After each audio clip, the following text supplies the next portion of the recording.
Hello, dear fans, friends, and subscribers. Welcome to your daily cricket show. Cricket happenings on this particular cricket show. What I'm going to look at is the finally, one could say that Sri Lanka got an opportunity to stop South Africa in their tracks, and they definitely did that. Yes, they won by the Duckworth Lewis method by 3 runs, with rain causing frequent interruptions, and Sri Lanka batting first ran up a huge score of 306 for 7 in 39 overs, and that was definitely a very good score in 39 overs. To get 306 for 7 was at a rate of 7.84, which was a tremendous score, and for Sri Lanka, I will talk about that later. And South Africa was given a target, a revised target, due to rain by the Duckworth-Lewis method, of 191 to win in 21 overs. A stiff task, no doubt about it.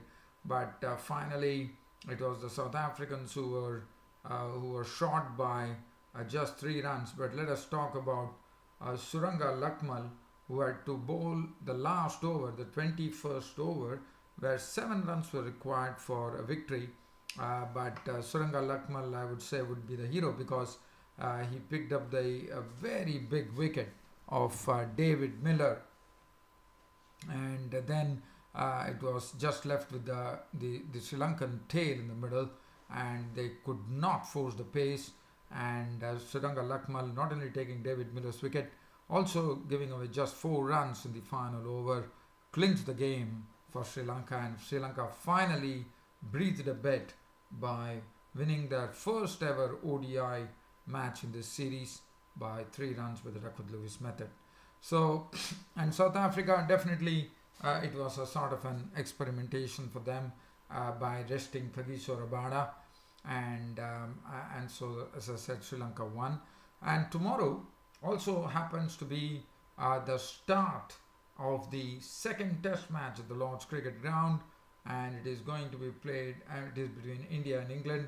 England have already won the first test match, which was a very well fought test match, so with both the teams not giving an inch. And now the focus shifts to Lords, and especially the focus will be on one of the young new debutants from England, Ollie Pope, who has been scoring in prolific manner in the English county cricket scene, and now he has got the nod here. And what a way for this bloke to debut! He will be debuting at such an hallowed turf, which is the Lord's Cricket Ground, which could be every England player's dream, that they could make their test debut. Any youngster's dream, I'd say, to go and make their test debut at the Lord's Cricket Ground. But first, I'm going to talk about the Sri Lanka-South Africa match. So as far as Sri Lanka were concerned, they ran up a huge total in 39 overs of 306 for 7. Today, for the first time, we saw that a 50-run opening partnership was put in by the two openers, Dikwala and Taranga. So first, let's have a look at the bowling figures of the South Africans. With Kagiso Rabada rested, look at the way the bowling figures, the bowlers were rammed by the Sri Lankan batsmen.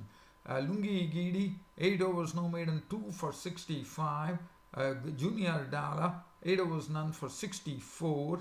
Felukwayo, 6 overs disappeared for 45 with 1 wicket. Dumini was the only one who bowled with a semblance of respectability, 6 overs 2 for 35. Mulder, 6 overs 1 for 51. Keshav Maharaj playing in the game also, I thought, bowled a bit better, 5 overs no maiden, 1 for 37. Now looking at the card, as I said, this was the first time after a long time that the Sri Lankan openers Dikwala and Taranga actually put together a partnership of 50 runs. So basically they had a partnership of 61 runs in 11.3 overs. Dikwala contributing 34 of 35, 6 fours in that knock of his. And Upal Taranga, for the first time we saw, got into some bit of form, which was making 36 of 41 deliveries, 4 fours and 1 6, falling a victim. Clean bowled by Mulder. Kushal Mendes continued his problems in the ODI series. Was out for just 14 of 13 deliveries, 1 6. He was wrapped on the pads by a Keshav Maharaj delivery. Kushal Pereira slammed 51 of 32 deliveries, which included 6 fours and 2 sixes. Angelo Matthews' contribution was 22 of 23 with 2 fours and 1 6. It was not a good shot at all from Angelo Matthews and Kushal Pereira, both actually playing into the hands. Angelo Matthews slashing at a delivery from Gidi. He was gone for 22. Dhananjay De Silva could muster only 10 runs of as many balls with 2 fours. And then, and that was the time when the Sri Lankan the Sri Lankan score read 195 for 6 in the 28th over. And then we had 2 all-rounders in the middle. One was Tissara Pereira, who is an established all-rounder, and then it was a young Dasun Shanaka who has played a few matches, as we know. And today Dasun Shanaka, in that partnership from 195 for 6, they rammed the Sri Lankan bowlers to such an extent that this was a huge partnership. Look at the partnership from 195 for 6. The score went on to 304. It's a 109 runs partnership in probably 11 overs, and that was pretty good going because, as I said, Dasun Shanaka was showing raw power the way he was hitting the bowlers. I mean, it didn't matter as to who was bowling to, whether it was Gidi, whether it was Junior Dala, who disappeared for plenty, or it was Felu Kwayo. He was dismissing the ball from its presence. As far as Tissara Pereira was concerned, you know, he's an established hitter. He also did his bit that he normally does of making an unbeaten 51. And that was the only reason that Sri Lanka went and sat on a huge total in 39 overs of 306 for 7. Pereira was still there in the end, not out on 51 of 45 deliveries, 3 fours and 2 sixes. But Dasun Shanaka was a real powerhouse, inning 65 of just 34 deliveries, which included 4 fours and 5 powerful sixes from Dasun Shanaka. And Dhananjay was not on 1. Now, South Africa were given a target, as I said, because of the rain. The overs were pruned down, and finally it was a target of 191 that South Africa needed to get from that 21 overs. It was a real struggle for the South Africans. Quinton de Kock, as you know, was captaining the South Africans for the first time in the absence of Du Plessis. He contributed 23 of 13 deliveries, which included 3 fours and 1 6. Amla got off to a real flyer with 40 of 23 deliveries, which included 6 fours. Hendricks failed to the bat. He was out for just 2 to the bowling of Shanaka. Dumini was run out for a beautiful throw from Shanaka, absolutely on the dot there, as Dumini was run out for 38 of 23 deliveries, which included 3 fours and 2 sixes. And Klaasen was out for 17, and it was a very good going. In fact, South Africa were looking in control at one stage when the innings totally went pear-shaped later on. I think they required 69 more runs to victory, and there were 10 or more overs left, and that was the time I thought the innings totally went pear-shaped. The problem started for them, according to me, from the score at 129 for 4 in the 13th over, and they still had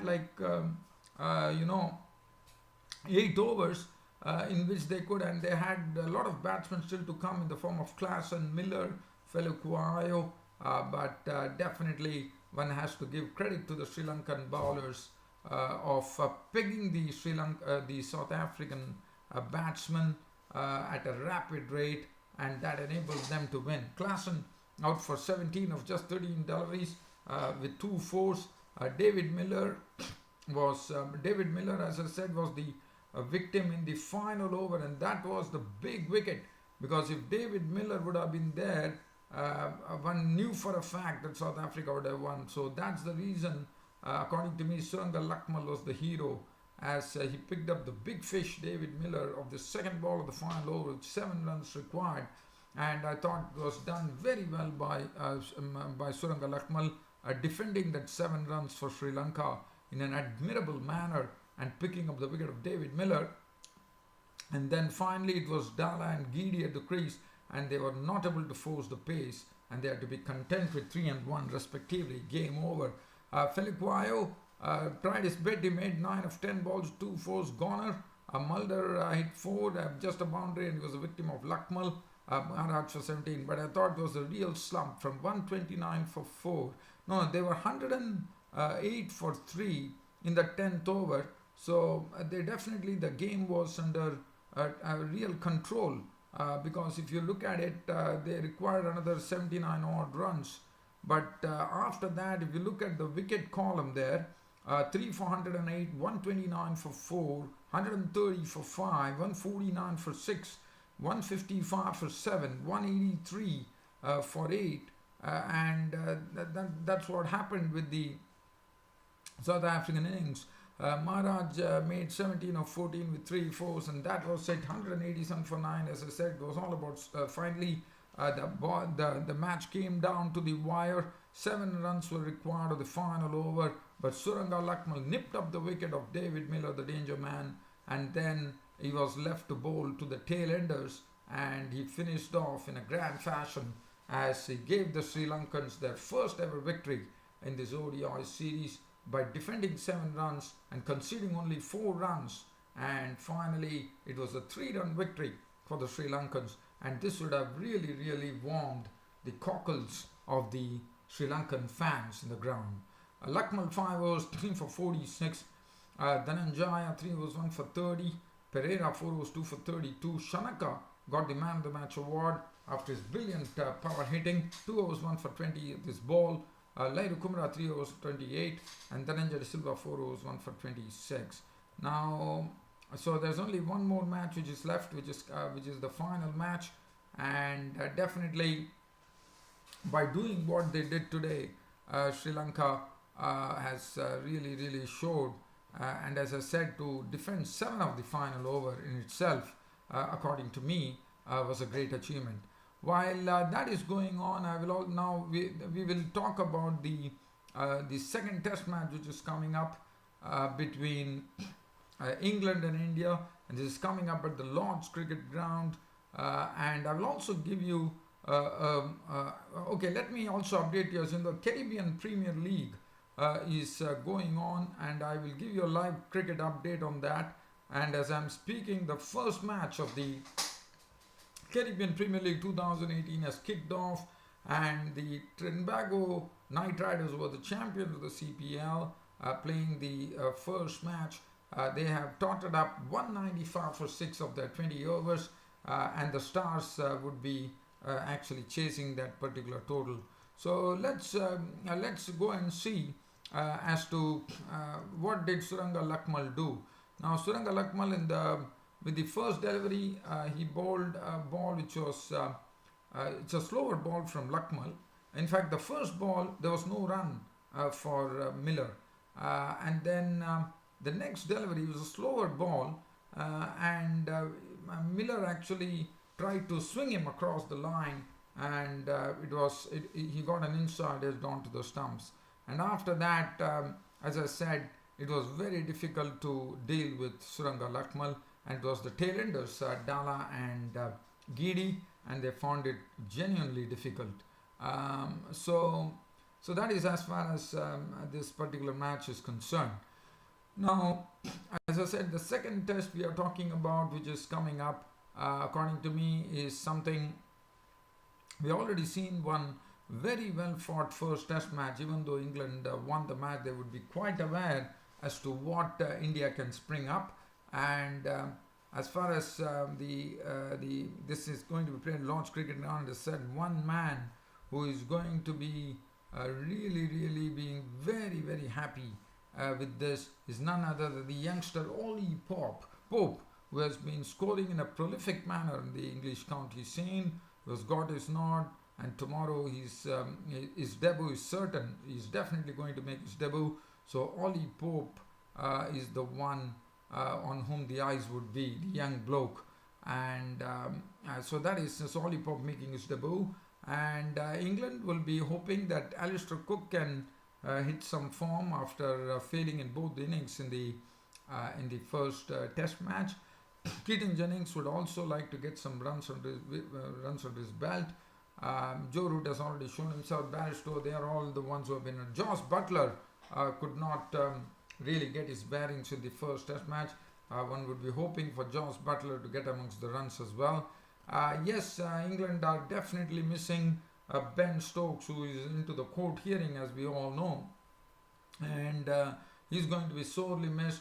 But let me also tell you that Chris Wokes has replaced Ben Stokes, and Chris Wokes also, one knows, is a wonderful bowler, and he also brings some very good batting to the table as well. He's a genuine all-rounder, Chris Wokes.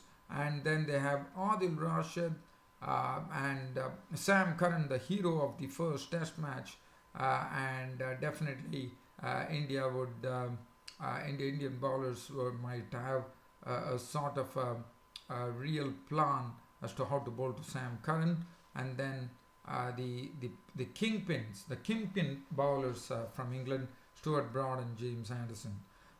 So this is as far as the England team is concerned.